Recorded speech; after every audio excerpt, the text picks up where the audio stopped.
Awesome. Alright, kita akan masuk sama-sama. Kita akan buka sama-sama di Samuel 17, ayat 17 sampai 26. Langsung saja saya akan masuk. Kita berbicara tentang Daud. Terutama Daud melawan Goliat. Biarlah hari ini saudara mendapatkan rema dan saudara bisa menerima sesuatu dari Tuhan. Oke? Ayat 17 berkata begini saudara. Isai berkata kepada Daud anaknya, ambillah untuk kakak-kakakmu bertih gandum ini, sefa dan roti yang 10 ini, bawalah cepat-cepat ke perkemahan kepada kakak-kakakmu. Dan baiklah sampaikan keju yang 10 ini kepada kepala pasukan 1000. Ternyata ada keju saudara ya. Ada keju ini. Tengoklah apakah kakak-kakakmu selamat dan bawalah pulang suatu tanda dari mereka. Ayat 19, Saul dan mereka itu dan semua orang Israel ada di lembah Terbantin, tengah berperang melawan orang Filistin. Lalu Daud bangun pagi-pagi, ditinggalkannya lah kambing dombanya pada seorang penjaga. Lalu mengangkat muatan dan pergi seperti yang diperintahkan Isai kepadanya. Selanjutnya, sampailah ia ke perkemahan. Ketika tentara keluar untuk mengatur barisannya dan mengangkat sorak perang, orang Israel dan orang Filistin itu mengatur barisannya. Barisan berhadapan dengan barisan. Lalu Daud menurunkan barang-barangnya yang tadi dibawa dan meninggalkannya di tangan penjaga barang-barang tentara. Berlari-lari Daud ke tempat barisan. Sesampai di sana bertanyalah ia kepada kakak-kakaknya, apakah mereka selamat. Sedang ia bicara dengan mereka, tampillah maju pendekar itu, saudara. Nah, ini ceritanya ada pendekar, saudara. Namanya Goliat, orang Filistin dari Gad, dari barisan orang Filistin. Ia mengucapkan kata-kata yang tadi juga. Dari tadi dia sudah diejek, udah keluar, saudara, diejek-ejek terus. Dan kemudian Daud mendengarnya, ayat 24. Ketika semua orang Israel melihat orang itu, larilah mereka daripadanya dengan sangat ketakutan, saudara ya. Ayat 25, berkatalah orang-orang Israel itu, sudahkah kamu lihat orang yang maju itu? Sesungguhnya ia maju untuk mencemoohkan orang Israel. Orang yang mengalahkan dia akan dianugerahin raja kekayaan yang besar. Raja akan memberikan anaknya yang perempuan kepadanya, dan kaum keluarganya akan dibebaskannya dari pajak di Israel. Lalu berkatalah Daud kepada orang-orang yang berdiri di dekatnya, apakah yang akan dilakukan kepada orang yang mengalahkan orang Filistin itu dan yang menghindarkan cemooh dari Israel? Ayat yang terakhir, siapakah? 1, 2, 3, baca semua. Siapakah orang Filistin yang tak bersunat ini sampai ia berani mencemoohkan barisan daripada Allah yang hidup? Hari ini saya mau berbicara tentang apakah saudara melihat pergumulan atau peluang dalam hidup saudara? Pergumulan atau peluang dalam hidup saudara? Mari sama-sama kita berdoa sebentar. Tuhan, kami berdoa, biarlah tidak ada seorang pun yang miss dari firman Tuhan ini. Gak ada seorang pun yang main WhatsApp, Facebook, Instagram. Tapi kita semua dapat konsentrasi untuk menerima sesuatu dari Tuhan. Biarlah Roh Kudus mengurapi, mencengkeram hati kami. Biar kami bisa menerima impartasi dari firman Tuhan itu ke dalam hati kami yang menjadi tanah yang subur. Saudara minta, biar hati saudara jadi tanah yang subur. Di dalam nama Yesus yang percaya sama-sama katakan, amin, amin. Saudara, saya sebelum masuk ke dalam firman Tuhan, saya selalu ada cerita, saudara. Cerita saya itu tahun 97, saya lulus S1, kemudian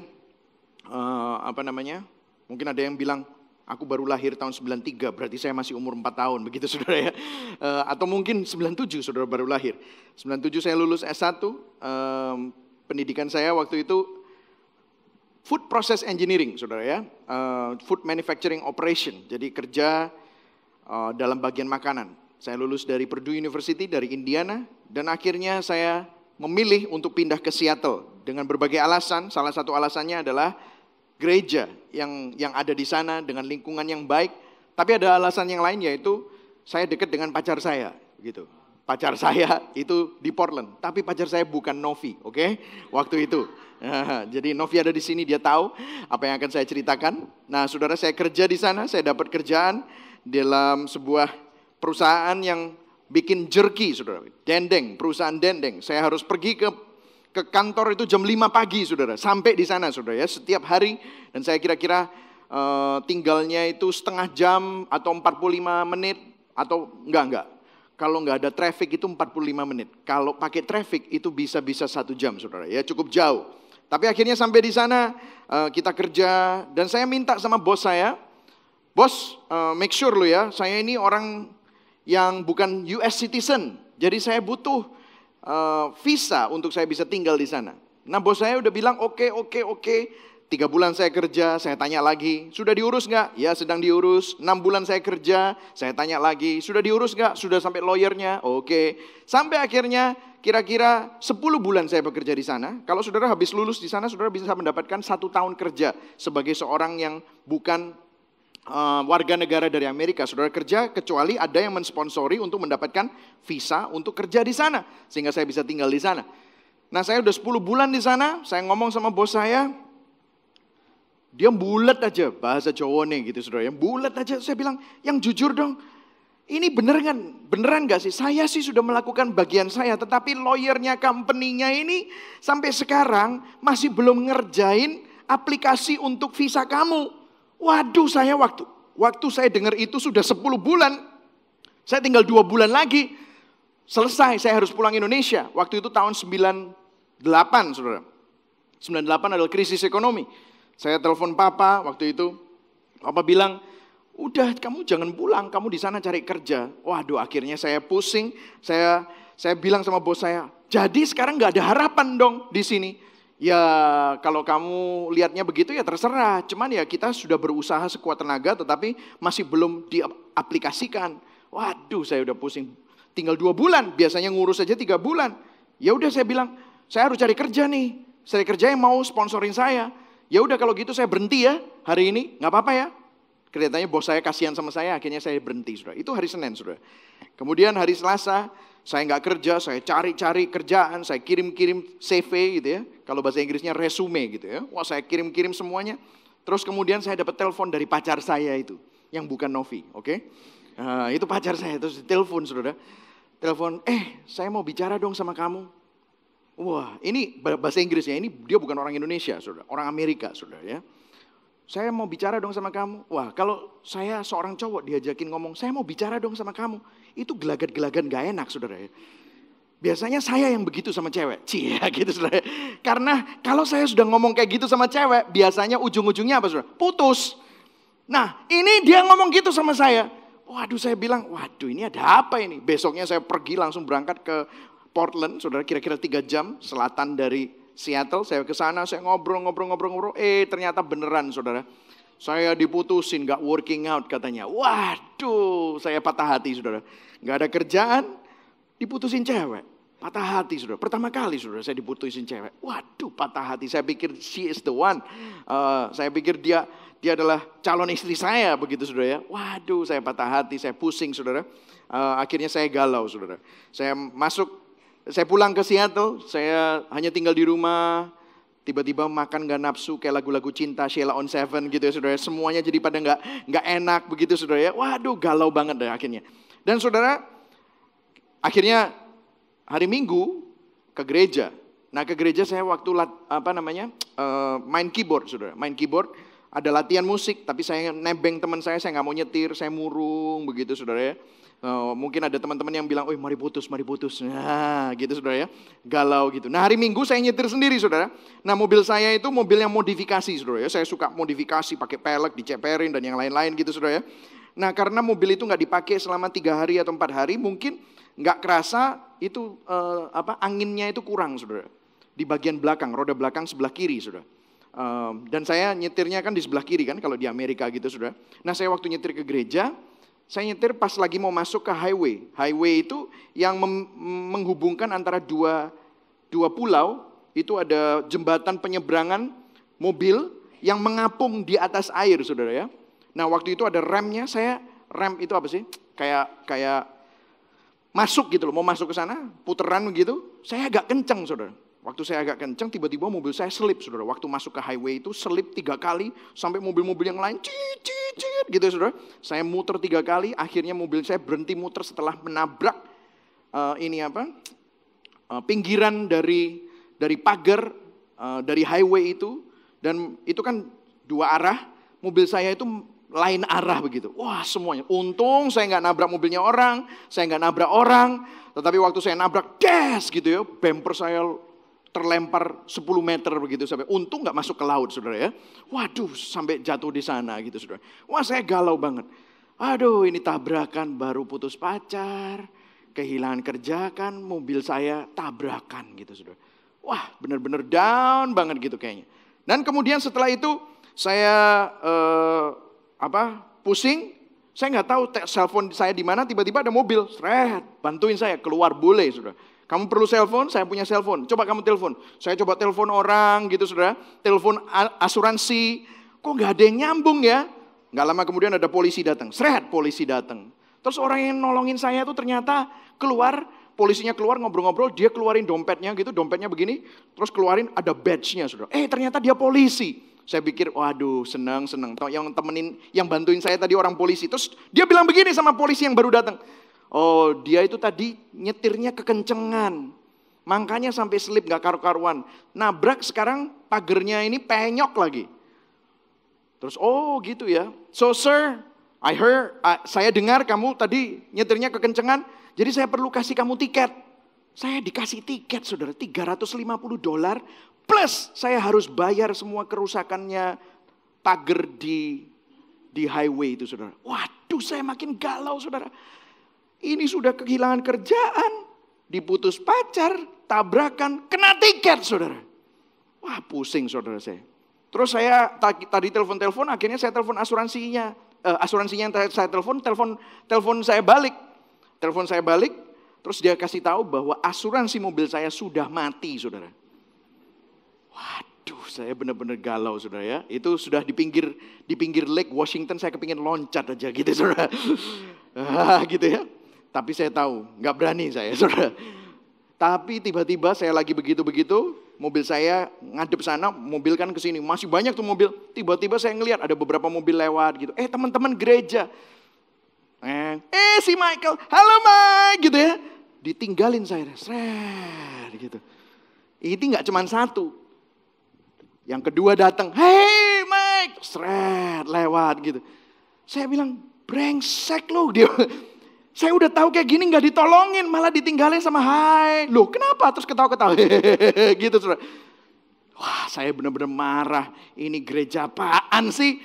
Saya udah ditinggal. Ini pergumulan besar ya saudara, pergumulan besar. Wah parah banget. Saya udah nggak tahu deh saudara. Sampai itu beberapa mobil saya lewat, ada satu mobil, saudara tahu kalau mau berhenti itu harus begini saudara, ini kan jembatan, ini pulau, jembatan. Kalau mau berhenti kan sudah lewat di tengah-tengah, saya kira-kira ada di seperempat dari jembatan itu saya kecelakaan. Kalau mau lewat tuh dia harus pergi ke pulau sana, muter, balik lagi ke pulau ini, muter, baru bisa tolongin. Gak heran memang, biasanya orang gak mungkin mau. Tapi ada satu mobil yang mau, isinya penuh dengan cewek-cewek. Yang nyetir namanya Novita Nujaya gitu. Terus akhirnya dia yang nolongin saya, malah dia cari-cari bumper saya.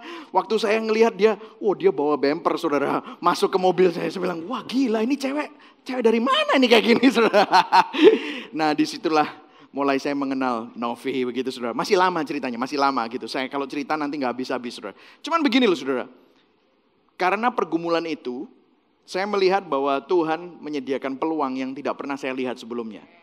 Karena saya sekarang punya istri yang luar biasa. Dan saya juga keluar dari semua masalah-masalah itu. Sehingga saya dapat melihat bahwa tangan Tuhan bekerja dengan luar biasa. Nah hari ini saya mau berbicara tentang apakah saudara mengalami pergumulan. Ataukah saudara melihat pergumulan itu sebagai peluang. Katakan sama-sama peluang. Katakan kepada kanan kirimu, kamu lihat peluang gak? Nah amin saudara, amin. Nah minggu lalu, 2 minggu pertama saudara sudah belajar bahwa Daud itu diurapi. Tapi urapan yang mengurapi Daud itu bukan cuman hanya diurapi begitu saja. Tetapi saudara dan saya adalah orang-orang yang lebih besar daripada apa yang Daud alami. Tahukah saudara diurapi? Katakan sama-sama, saya diurapi untuk menghidupi panggilan saya. Amin saudara. Solus Christus. Katakan sama-sama solus Christus. Artinya apa? Kristus yang ada di dalam diri kita, itu kenapa kok kita ini disebut di dalam Kristus, bukan di dalam Yesus. Kristus artinya yang diurapi, artinya pengurapan yang sama yang mengurapi Yesus Kristus, juga mengurapi saudara dan saya. Jadi kita ini gak hidup di dalam zaman nabi-nabi, di mana roh Tuhan itu kadang-kadang nyemplok, habis itu kalau gak berkenan bisa miber begitu saudara ya, bisa hinggap, bisa lari, enggak. Tetapi Roh Kudus yang ada di dalam kita itu tinggal selama-lamanya dan saudara adalah orang-orang yang diurapi. Amin saudara. Yang setuju katakan amin. Amin. Dan kemudian minggu yang kedua kita belajar karena urapan Allah ada di dalam kita, semua karunia-karunia Tuhan, talenta Tuhan yang sudah diberikan dalam kehidupan kita, kita perlu kembangkan dengan rajin. Amin saudara, kita sudah punya segala-galanya. Jangan bilang kalau orang itu rohani ya, tetapi sayang males gitu. Tidak bisa saudara. Kalau saudara makin mengenal Kristus, saudara pasti akan makin rajin. Kalau saudara makin mengenal Kristus, maka saudara pasti akan makin jujur. Kalau saudara makin mengenal Kristus, saudara sadar saudara ini siapa, maka kinerja saudara akan naik. Karena saudara nggak cuma hanya kembangkan dengan rajin, tetapi saudara mengerjakannya sampai jadi yang terbaik. Sehingga excellent. Saudara kalau pergi ke gereja ini saudara merasa semuanya excellent. Gak ada yang setengah-setengah. Saudara lihat semuanya ditata dengan baik, didesain dengan baik. Sehingga apa yang di-share tadi oleh worship leader itu sehati dengan khotbahnya. Lagu-lagunya sudah dipilih sesuai dengan tema khotbahnya. Lightingnya, semuanya terbaik. Amin saudara, yang terbaik. Dan Tuhan ciptakan kita unik. Jangan bandingkan saudara dengan orang lain. Saudara diciptakan unik, saudara punya panggilan sendiri. Karena itu kita hidup untuk memuliakan Tuhan. Soli Deo Gloria. Amin saudara. Dan kalau saudara bisa kembangkan dengan baik, itu Tuhan yang mengerjakannya. Kita bisa mengerjakan keselamatan kita, tetapi Allah lah yang mengerjakan di dalam kita. Kita work out, siapa yang mengerjakan di dalam kita? Tuhan yang mengerjakan di dalam kita. Baik apa? Kemauan dan kemampuan. Wow, ini hasilnya pasti luar biasa. Yang setuju katakan amin. Kalau saudara setuju bisa berikan tepuk tangan buat Tuhan Yesus. Amin. Wow, ini luar biasa. Nah hari ini saudara saya mau mengajak kita melihat Daud. Sama saudara, Daud ini diurapi jadi apa saudara? Daud diurapi jadi raja. Tetapi dia masih jadi gembala waktu itu. Terus habis itu diceritain ini sama bapaknya disuruh bawa apa? Bawa keju. Bawa roti. Kepada siapa? Kakak-kakaknya. Kalau saya jadi Daud, belagu. Karena saya sudah diurapi jadi raja. Suruh budak dong, masa suruh gue? Gue kan calon raja. Bisa kan saudara? Tapi dia gak seperti itu. Dia kembali menggembala. Saya pikir gembala kambing berapa sih? Berapa ratus? Yalah, kambingnya mek papat saudara. Kambingnya tuh cuma 4 biji, 5 biji. Tapi orangnya Daud ini tanggung jawab saudara, luar biasa. Makanya saya mau menekankan lagi saudara. Perkara-perkara yang kecil itu Tuhan perhatikan loh. Amin saudara. Sampai, lihat saudara yang merah ini saudara. Saudara bisa lihat, ditayangkan ya, lihat. Dia akan pergi, lihat ayat 20, baca saudara. 1, 2, 3. Lalu Daud bangun pagi-pagi, ditinggalkannya lah kambing dombanya pada seorang tanggung jawab loh. Meskipun cuma 4-5 biji, dia enggak, aku disuruh bapakku, wes yo. Enggak saudara, dia make sure kambing dombanya ini ada yang pelihara. Ini namanya koordinasi. Wah, ini namanya managerial skill gitu saudara ya. Ada orang yang jaga. Make sure kerjaannya enggak belepotan. Make sure kerjaannya beres. Baru dia bawa pergi barang-barangnya. Terus baru dibilang apa saudara? Lalu mengangkat muatan dan pergi seperti yang diperintahkan Isai kepadanya. Hari ini saudara, kalau saudara, saya mau berbicara sesuatu kepada saudara. Peluang besar terjadi saat kita melakukan perkara-perkara yang kecil. Amin saudara. Seringkali saudara merasa bahwa hidup saudara ini, aduh kok gini-gini tok ya Tuhan. Gimana sih Tuhan? Saya mau berdoa, saya mau mengingatkan kepada kita. Justru waktu saudara setia dalam perkara yang kecil, disitulah Tuhan sedang menyediakan, sedang mengerjakan di balik layar untuk perkara yang besar. Karena waktu Daud bawa makanan kepada kakak-kakaknya, disitulah dia ketemu dengan sebuah peluang di mana dia bisa mengalahkan Goliat. Amin saudara. Kalau enggak, mungkin enggak tahu ceritanya sedikit lain atau bagaimana saudara. Ada firman-Nya loh yang berkata begini, Matius 25-21, kita baca sama-sama yuk. 1, 2, 3. Engkau telah setia dalam perkara kecil, aku akan memberikan kepadamu apa saudara yang keras? Tanggung jawab dalam perkara yang. Terus habis itu dibilang, masuklah dan turutlah dalam. Wow, saudara mau turut masuk dalam kebahagiaan Tuhan saudara? Wow, Setiap ada perkara yang kecil. Kalau saudara mungkin berpikir, aduh Tuhan kok sepertinya yang saya lakukan itu kecil ya. Sepertinya nggak berarti, it's okay. It's okay, keep doing what you're doing. Pada waktunya nanti, kalau memang waktunya tepat, jangan takut. Peluang yang besar itu pasti akan datang. Amin saudara. Kalau pada waktunya, jangan takut. It's okay. Ayo katakan yuk sama-sama, it's okay. It's okay. Amin saudara. Mungkin saudara, aduh aku ini cuma pegawai. It's okay. Kembangkan dengan rajin. Lakukan yang terbaik. Amin. Setia. Setia. Jadilah yang terbaik. Bisnisku masih kecil. It's okay. Punya produk yang the best. Nanti kan peluang datang sendiri. Amin saudara. Yang setuju katakan amin. Ya. Terus selanjutnya saudara. Selanjutnya kita terus ya saudara ya. Kita terus. Dan kemudian setelah Daud menurunkan barang-barangnya. Lagi dia ngomong sama kakaknya. Tampillah maju pendekar itu namanya Goliat. Orang Filistin dari Gad. Dari barisan orang Filistin ia mengucapkan kata-kata yang tadi sudah mengejek. Daud mendengarnya. Kita baca ayat 24. 1, 2, 3.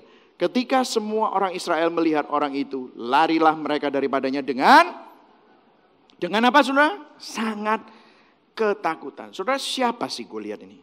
Ya, mungkin saya mau sedikit menceritakan siapa Goliat. Saudara-saudara, Goliat ini di 1 Samuel 17 awal-awal dibilang apa saudara? Namanya Goliat dari Gad. Tingginya apa saudara? 6 hasta sejengkal, kira-kira 3,2 meter saudara tingginya. Wih tinggi banget, Shaquille O'Neal kalah saudara, Yao Ming kalah. Dia lebih tinggi dari Yao Ming saudara, 3,2 meter. Kemudian baju sirahnya itu beratnya berapa? 57 kg. Saya tahu ada beberapa cewek di sini mungkin gak nyampe beratnya 57 kg. Ini 57 kg, orangnya kuat sekali. Dan dibilang bahwa gagang tombaknya seperti pesa tukang tenun dan mata tombaknya itu 600 sikal besi, 7 kilo saudara, mata tombaknya. Dan lihat, ayat 11, kita baca sama-sama, 1, 2, 3. Ketika Saul dan segenap orang Israel mendengar perkataan orang Filistin itu, maka cemaslah hati mereka dan sangat, wow saudara, Goliat itu suku Enak, orang Gad. Gad itu jalur Gaza yang sekarang ini. Filistin itu di Palestina, saudara ya. Orang Gad itu ada beberapa suku. Salah satu sukunya adalah suku Enak. Suku Enak ini raksasa-raksasa. Menunjukkan pergumulan besar. Menunjukkan bahwa orang itu di dunia ini selalu mengalami pergumulan. Pergumulan raksasa. Dunia ini sedang menuju kepada kebinasaan. Karena itu kalau saudara hidup dalam dunia pasti mengalami banyak pergumulan, masalah, banyak mengalami halangan dalam hidup saudara yang sepertinya raksasa. Itu adalah lambang dari Goliat itu. Iblis datang untuk mencuri, membunuh dan membinasakan. Yohanes 10 ayat 10. Tetapi aku datang, ada kabar baik. Aku datang untuk memberikan saudara dan saya hidup yang berkelimpahan. Tapi memang benar. Pergumulan-pergumulan itu selalu ada. Selama saudara masih hidup di dunia, selama saudara masih hidup di dalam daging, selalu saudara akan dihadapkan dengan raksasa-raksasa. Sepertinya pergumulan-pergumulan. Saudara, ada sesuatu yang menarik tentang Goliat. Kita selidiki Goliat sedikit ya. Saudara mau selidiki Goliat sedikit? Ya, kita akan belajar. Ada sesuatu yang menarik tentang suku Enak. Suku apa saudara? Enak. Itu ya, Enak. Ini kalau bahasa aslinya enggak tulisnya seperti itu saudara ya. Orang Gad. Di jalur Gaza ini, saudara ya. Tapi sebelumnya saya waktu selidiki ini ada sesuatu yang menarik yang benar-benar loncat ke dalam benak saya. Karena begini saudara, saya mau jelaskan kepada saudara, oke? Saudara kenal nggak? Saya kasih quiz ya. Saudara kenal nggak nama-nama ini? Coba baca. Syamua bin Zakur, Safat bin Hori, pernah dengar nggak? Nggak pernah ya? Saya juga. Yigal bin Yusuf, ya Yusuf pernah. Cuman siapa ini? Palti bin Rafu. Ada yang Gadi bin Susi. Wih ada nama Susi saudara. Di perjanjian lama saudara. Pernah tahu nama-nama ini? Saya hitung. 1, 2, 3, 4, 5, 6, 7, 8, 9, 10. Ada yang bisa nebak gak? Ini siapa? Saya juga pertama kali baca-baca ini. Wih kayaknya gak ada yang kenal saudara. Nah kalau ini. Kaleb ben Yefune. Yosua bin Nun. Tahu? Tahu. Kenapa? Oh, mereka terkenal, Pak. Siapa mereka? Mereka adalah pemimpin Israel yang meneruskan Musa, kepemimpinan Musa. Yosua. Kaleb itu salah satu yang mendukung Yosua. Kalau saudara hitung tadi berapa? 10 ditambah 2. Ini apa saudara? Ada berapa? 12. Ini tentang siapa saudara? 12 yang sekolah minggu 100. Ya saudara ya. Sekolah minggu 100. Tahu kenapa? Ini adalah nama-nama dari 12 pengintai. Saya mau tanya sama saudara. Kenapa yang ini tidak ada yang kenal, tapi saudara kenal yang ini? Nah, mulai dapat ya saudara ya. Kenapa kok saudara nggak kenal itu semua? Karena mereka semua mempunyai reaksi yang sama dengan bangsa Israel. Waktu ketemu Goliat, mereka sangat cemas dan menjadi ketakutan. Saudara. Persis seperti bangsa Israel. Persis seperti Saul. Persis seperti Abinadab. Persis seperti Syama. Saudara nggak tahu kan Abinadab, mesti baca lagi. Abinadab itu kakaknya Daud, nggak berani. Padahal kan pada minggu pertama kita belajar kakaknya Daud itu kan keker, ganteng, brewokan, maco. Nggak berani main sama Goliat, nggak berani. Ini nama-nama nggak masuk buku sejarah. Buku sejarah cuma sekali. Mereka adalah orang-orang yang menolak tanah perjanjian. Coba lihat saudara. 12 orang melihat hal yang sama, tetapi mempunyai interpretasi tentang apa yang mereka lihat berbeda. Beda, saudara. Nah, hari ini kita mau belajar pergumulan atau peluang. Ayo kita sama-sama ngomong yuk. Pergumulan atau peluang, saudara. Ya. Di Bilangan 13, secara cepat aja, mereka cerita, wih hebat loh tanah perjanjian itu. Subur benar. Memang berlimpah-limpah susu dan madunya. Inilah hasilnya, ditunjukkan semua. Parade, saudara. Wih, buahnya, gandumnya, anggurnya. Tapi habis itu, setelah kabar baik, lihat dikasih apa, saudara? Hanya cuma masalahne, cilakae. Saudara sering dengar ya gitu ya, saudara. Problemnya hanya, baca saudara, 1, 2, 3. Bangsa yang diam di negeri itu kuat-kuat dan kota-kotanya berkubu sangat besar. Juga keturunan, ada namanya nenek moyangnya Goliat di sana. Telah kami lihat ternyata di sana ada orang enak. Serem ini, para pengintai loh. Mereka itu semua itu bawa barang-barang itu melambangkan apa? Kenyataan, tetapi mereka itu mempunyai perspektif. Saudara, kalau perspektif saudara udah negatif, maka apapun yang bagus di depanmu pasti juga tetap interpretasinya negatif. Apa yang menjadi perspektif saudara, saudara akan mengalami perspektif saudara. Meskipun ada berkat juga saudara pasti akan gak seneng, gak mengucap syukur, malah ngomel. Lihat bangsa Israel, meskipun mengalami tiang api, tiang awan, mana setiap hari. Tapi apa yang dia lakukan? Bersungut-sungut, saudara. Lihat. Dan kemudian mereka bilang gini, ayat 31. Lihat, kita tidak dapat maju menyerang bangsa itu karena mereka lebih kuat daripada kita. Terus juga mereka menyampaikan kepada orang Israel, kabar apa saudara? Kabar apa saudara? Lihat ini, kabar busuk. Bukan saya loh yang ngomong, ini Alkitab. Ini ngomongin tentang tanah apa saudara? Tanah perjanjian jadi kabar busuk. Tentang negeri yang diintai mereka. Terus kemudian bilang begini saudara. Negeri yang telah kami lalui itu untuk diintai adalah suatu negeri yang memakan penduduknya. Semua orang yang kami lihat di sana adalah orang-orang yang tinggi-tinggi perawakannya. Juga kami lihat di sana orang-orang. Goliat. Ini nenek moyangnya Goliat, orang enak yang berasal dari orang-orang raksasa. Kami lihat diri kami, coba baca yang hitam, yang keras, semuanya baca ya. 1, 2, 3. Kami lihat diri kami seperti belalang dan demikian juga. Enggak heran saudara, lihat. Perspektif saudara akan menentukan kenyataan saudara. Saudara lihatnya negatif, saudara ngelihat saudara belalang, ya jadilah sesuai dengan penglihatan saudara. Saudara saya mau kasih tahu ya. ternyata apa yang Daud alami lawan Goliat sama apa yang Yosua alami lawan suku-suku Enak, iku podo. Bangsa Israel pernah mengalaminya. Malah dulu lebih banyak. Ini sekarang cuma satu. Halo? Iya atau iya, saudara? Saya mau kasih tahu kepada saudara. Intimidasi itu biasa. Pergumulan besar itu biasa. Bukan hal yang baru. Katakan pada kanan kirimu. Problem biasa, bro. Nah, amin, saudara. Pergumulan itu biasa. Yang setuju katakan amin. Biasa. Memang biasa. Selama kamu hidup di dunia pasti akan mengalami pergumulan. Kalau kamu mengalami Goliat sepertinya raksasa, kamu mengalami jalan buntu sepertinya nggak ada jawaban. Ya wes gitu kehidupan, memang seperti itu. Dari dulu ada, pergumulan selalu ada. Tantangan itu biasa, pergumulan itu biasa. Katakan biasa. Biasa, tapi ada kabar baik hari ini. Amin, saudara. Apa kabar baiknya? Nah ini loh, lihat. Ada 1 Korintus 10 ayat 13. Kita baca sama-sama yuk. 1, 2, 3. Pencobaan-pencobaan yang kamu alami adalah pencobaan-pencobaan. Ya, biasa.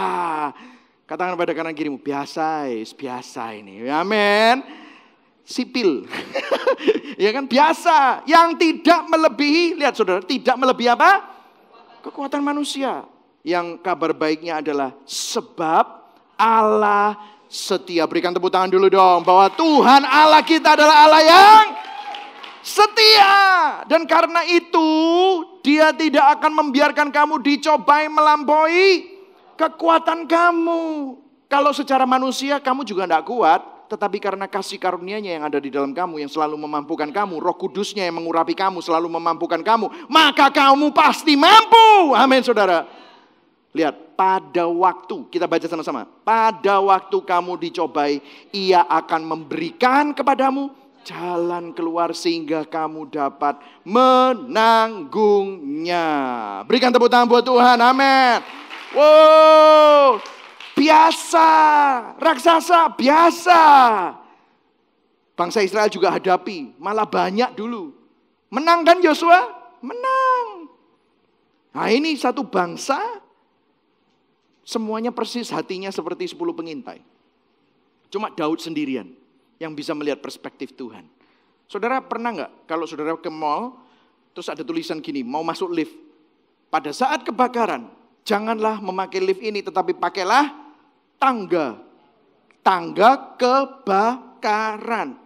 Saudara, satu hari mungkin saudara menghadapi sesuatu, semua jalan buntu. Jangan takut. Tuhan punya jalan khusus rahasia untuk saudara. Kalau jalannya buntu, Tuhan sudah sediakan jalan buat saudara. Amin, saudara. Ini adalah janji, sudah pasti, saudara. Ini kalau janjinya bukan separuh-separuh, tapi janji ini luar biasa. Tuhan memberikan kasih karunia kepada saudara. Tuhan memberikan kekuatan kepada saudara, kemampuan kepada saudara. Saudara gini loh. Nih, kasih karunia Tuhan menyediakan terobosan dalam setiap pergumulan besar hidup kita. Amin, saudara. Jadi bukan akan, tetapi pasti, saudara. Pasti. Ada sebuah ayat yang luar biasa yang Daud nyatakan, saudara, di Mazmur.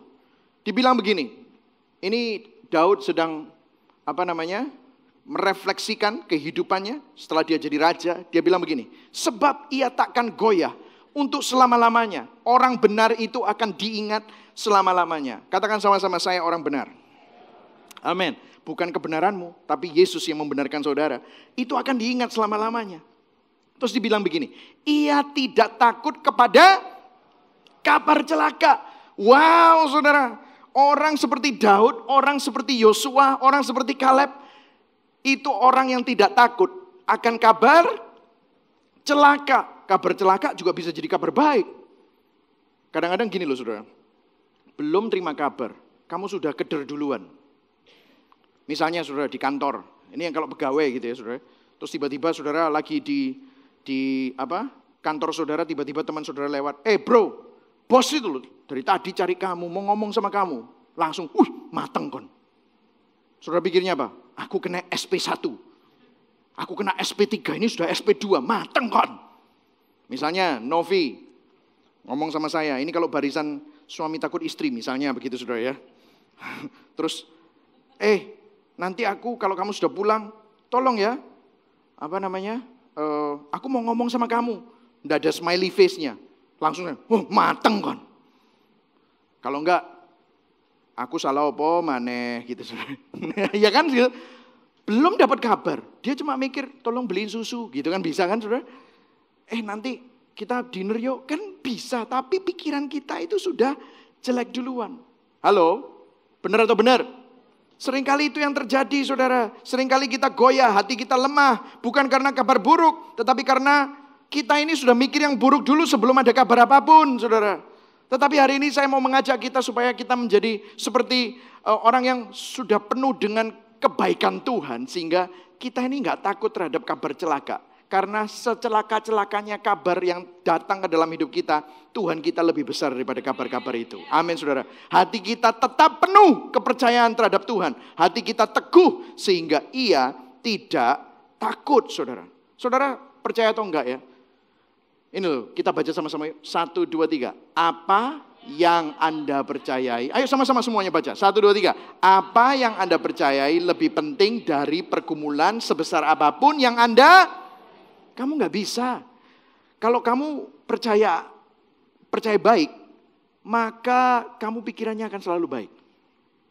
Saya baru ketemu sama seorang wartawan, dia bilang begini, Pak, Bapak itu kalau baca koran, baca ulasan yang ditulis oleh wartawan itu sudah punya skenario di pikirannya. Misalnya ya, saya kasih contoh ya, Pak Michael Chris Dion koruptor, misalnya. Di skenario dia udah begini. Dia cari data untuk mendukung apa yang ada di skenarionya. Jadi sehingga kalau ada data-data yang belum tentu benar, tapi hanya desas-desus, langsung dia bilang, tuh kan koruptor temenan. Loh ya toh? Kan? Ditulis semuanya, itu semuanya bias. Karena tergantung dari skenario dari wartawannya. Tetapi kalau misalnya Michael Chris Dion itu baik orangnya, dermawan. Kalau saya misalnya pas lagi nggak bawa dompet, saya lupa kasih uang, dia bilang enggak kok, dia itu lupa bawa dompet, orangnya itu baik, orangnya dermawan, malah bisa membela. Halo, benar nggak? Kenapa? Karena semuanya itu mulai dari sini, saudara. Apa yang Anda percayai itu lebih penting dari pergumulan sebesar apapun yang Anda hadapi. Kalau Anda berpikir Tuhan itu sanggup, maka pergumulan apapun, saudara gak akan takut, gak akan goyah. Amin saudara. Nah masalahnya saudara mikir apa? Seringkali yang di pikiran kita bukan tentang itu. Tapi lihat, Caleb bilang begini saudara. Saya hampir habis saudara ya. Bear with me. Kemudian Caleb mencoba menenteramkan hati bangsa itu di hadapan Musa katanya. Baca sama-sama. 1, 2, 3. Tidak, kita akan maju dan menduduki negeri itu sebab kita pasti akan mengalahkannya. Lihat ini saudara. We will and we can. Kita pasti akan mengalahkannya. Wow. Perang belum enggak? Belum perang. Tapi dia sudah bisa lihat. Sebelum perang terjadi dia sudah bisa lihat kemenangan. Amin saudara. Ini padahal belum ada Yesus loh.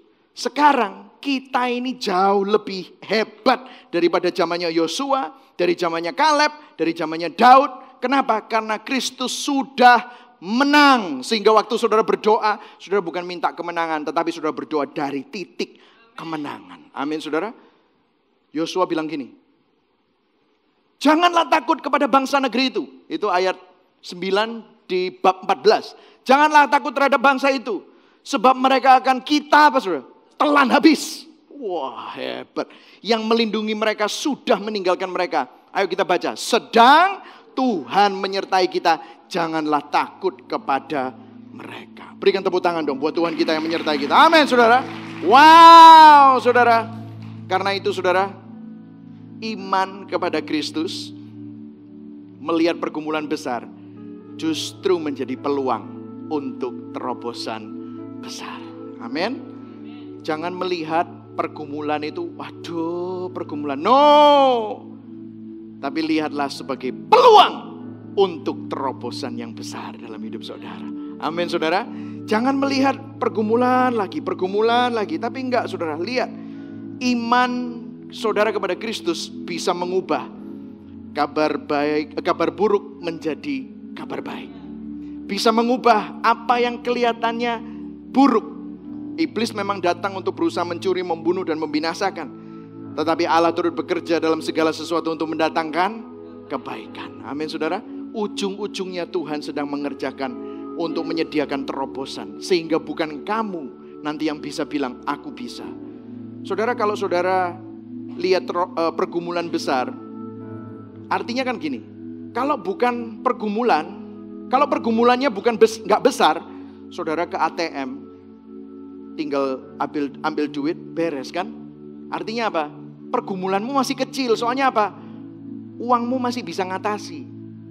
Tapi kalau pergumulanmu, uangmu nggak bisa ngatasi, dokter sudah bilang nggak bisa sembuh, duitnya nggak cukup, orangnya wis nggak mau. Di situ baru hanya Tuhan yang bisa melakukan terobosan. Justru kalau pergumulannya besar, disitulah peluang Tuhan untuk melakukan mujizat yang besar. Justru kalau pergumulannya gede, disitulah terobosan Tuhan makin besar. Amin saudara. Makanya Daud bisa bilang gini, sopoy, gede sih gede, tapi sampai dia berani mencemoohkan barisan daripada Tuhan, Allah yang hidup. Satu bangsa tidak ada yang bisa lihat itu, tapi Daud bisa lihat itu. Hari ini kita ada di posisi yang jauh lebih baik daripada Daud. Kristus di mana? Di dalam kita. Dia sudah menang. Karena itu kita disebut lebih daripada pemenang. Karena itu hari ini saudara ini lebih berkuasa, lebih hebat daripada Daud. Amin saudara. Makanya Daud bilang gini kan. Berikan tepuk tangan buat Tuhan. Amin saudara. Wow.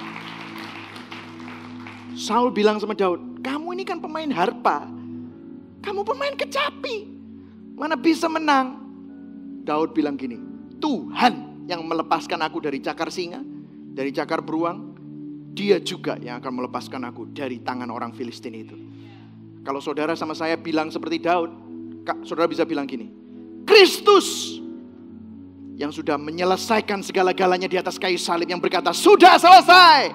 Dia gak cuma hanya mati, tapi 3 hari kemudian dia bangkit. Dia naik ke surga, gak berhenti di sana. Dia kirim Roh Kudus, sehingga orang yang percaya kepadanya, roh yang sama yang membangkitkan Yesus dari antara orang mati, itu ada di dalam aku. Maka pergumulan apapun, masalah apapun, mau berapa M, mau berapa kankernya stadium berapa, aku tahu Tuhanku akan melepaskan aku. Amin saudara. Yesus cukup buat saudara. Jangan pernah berpikir dia gak cukup buat saudara.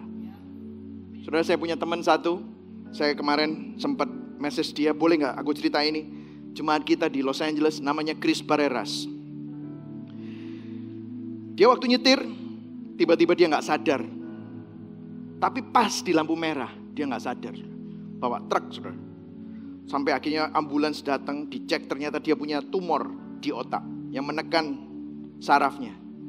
Selama ini dia gak pernah, kadang-kadang kejang. Dokternya bilang, kamu untung ini. Kalau gak ditemui, kamu bisa mati ini. Atau kalau enggak kamu pas nyetir sama istrimu atau gimana, tiba-tiba kamu gak sadar, kecelakaan kamu. Jadi minggu itu dia langsung dioperasi. Setelah dioperasi, puji Tuhan, kita semua berdoa. Dokternya bilang bisa mati, bisa hidup. Dia selamat saudara, bisa hidup. Tapi waktu selesai operasi dia mendapatkan bill, hospital bill. Rumah sakitnya 250.000 US dollar. 3M lebih saudara. Dia seorang pegawai. Dia ngomong sama saya, pastor gimana ini? Gak bisa bayar. Wah, kita berdoa sama-sama, Tuhan aku gak tahu. Ya sudah, kita doa. Nih kalau pendeta ngomong, ya there's nothing we can do, ya doa aja. Orang kan bilang, pendeta yang ngomongannya doa. Ayo, ya tahu saudara ya. Ya apa yang kita bisa lakukan? Kalau sudah kayak gini, pergumulannya begitu besar. Duitnya gak cukup, gak mungkin. Ya kita doa saudara. Siapa pertolongan kita? Ya Tuhan. Amin. Kita sama-sama berdoa.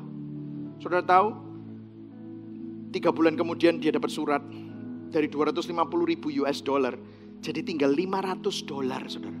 Ada sebuah organisasi, diaplikasikan semua segala macam. Ada orang yang mengenalkan dia, rumah sakitnya baik segala macam. Dia ketemu sama orang yang tepat di waktu yang tepat. Ada sebuah organisasi, ada grant yang membantu untuk orang-orang yang punya brain tumor dari 250 ribu US dollar jadi debt free. Wow, sembuh, tidak punya utang, jadi cuman bayar 7 juta. Sudah cukup, saudara. Ini kalau bukan Tuhan, tidak mungkin, saudara. Amin, saudara. Ini luar biasa, saudara. Ini baru dia. Ini keluarga ini mengalami sesuatu yang luar biasa. Dia punya istri orang Indonesia, saudara. Jemaat kita. Makanya mereka jemaat kita di LA.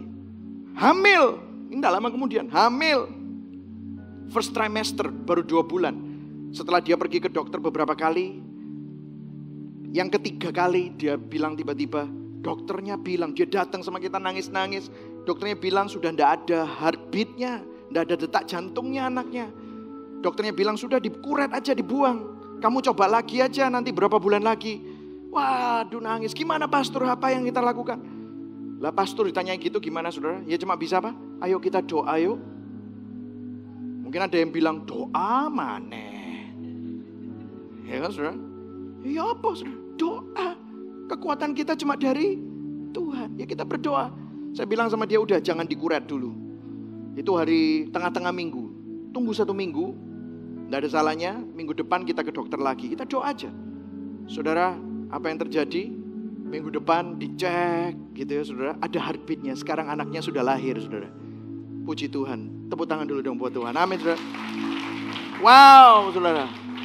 Ini kesaksian dari ada beberapa 15 cerita gitu apa yang sedang terjadi. Saya tahu saudara juga mengalami banyak pergumulan dalam hidup ini. Tapi saya mau kasih tahu saudara. Pergumulan yang besar itu bukan berarti jalan buntu. Tetapi justru di dalam pergumulan yang besar, di situ Tuhan memberikan peluang untuk terobosan yang besar. Pergumulan besar itu biasa. Amin. Katakan biasa. Biasa. Itu biasa. Amin. Kasih karunia Tuhan sudah menyediakan terobosan. Iman pada Kristus melihat pergumulan besar menjadi peluang untuk terobosan yang besar. Saudara percayakan hal itu? Yang setuju katakan amin. Yang setuju berikan tepuk tangan buat Tuhan Yesus. Amin. Mari sama-sama kita bangkit berdiri. Amin. Kita baca ayat ini sebelum kita berdoa. Daud orang yang sama, dia bicara ini. Mari sama-sama kita baca. 1, 2, 3. Sekalipun aku berjalan dalam lembah. Stop dulu. Mungkin ada beberapa dari saudara sedang mengalami lembah kekelaman. Tapi lihat. Tuhan itu tidak pernah meninggalkan kita. Karena itu dia bisa berkata, aku tidak takut bahaya. Sebab, ayo sama-sama, engkau besertaku. Gadamu dan tongkatmu, itulah yang menghibur aku. Bukan gada saudara, tapi gada Tuhan dan tongkat Tuhan yang menghalau semua binatang buas yang berusaha, yang raksasa-raksasa yang berusaha membuat saudara takut, terintimidasi. Itu yang menghibur saudara, itu perlindungan Tuhan buat saudara. Saudara sudah menang. Amin. Tuhan sudah menang, makanya saudara mampu. Tuhan sudah bayar lebih dulu, makanya saudara sudah punya. Maka apa yang saudara punya ini, percayalah, hidupilah, maka engkau lebih daripada pemenang. Lihat dibilang, kebajikan. Baca sama-sama, 1, 2, 3. Kebajikan dan kemurahan belaka akan mengikuti aku seumur hidupku. Dan aku akan diam dalam rumah Tuhan sepanjang. Berikan tepuk tangan buat Tuhan Yesus. Amin. Satu-satunya.